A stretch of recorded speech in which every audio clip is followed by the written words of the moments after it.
Hi friends, welcome to my channel. దేశవ్యాప్తంగా బాణుడి బగబగలు రోజు రోజుకి మరింత పెరుగుతున్నాయి. మరి ముఖ్యంగా రోహిణి కార్తీక్ దగ్గరవుతున్న క్రమంలో రెండు తెలుగు రాష్ట్రాలు సహా దేశవ్యాప్తంగా వివిధ రాష్ట్రాల్లో తీవ్ర వడగాలులతో ఎండలు మండిపోతున్నాయి.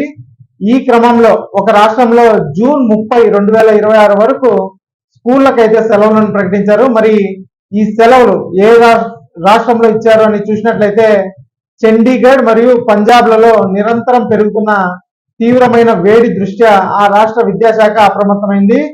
వాతావరణ శాఖ ఇచ్చిన ప్రకటన ప్రకారం రానున్న రోజుల్లో ఉష్ణోగ్రత మరింత పెరిగే అవకాశం ఉంది. దీనివల్ల పిల్లల ఆరోగ్యాన్ని దృష్టిలో ఉంచుకొని సెలవులను ప్రకటించింది.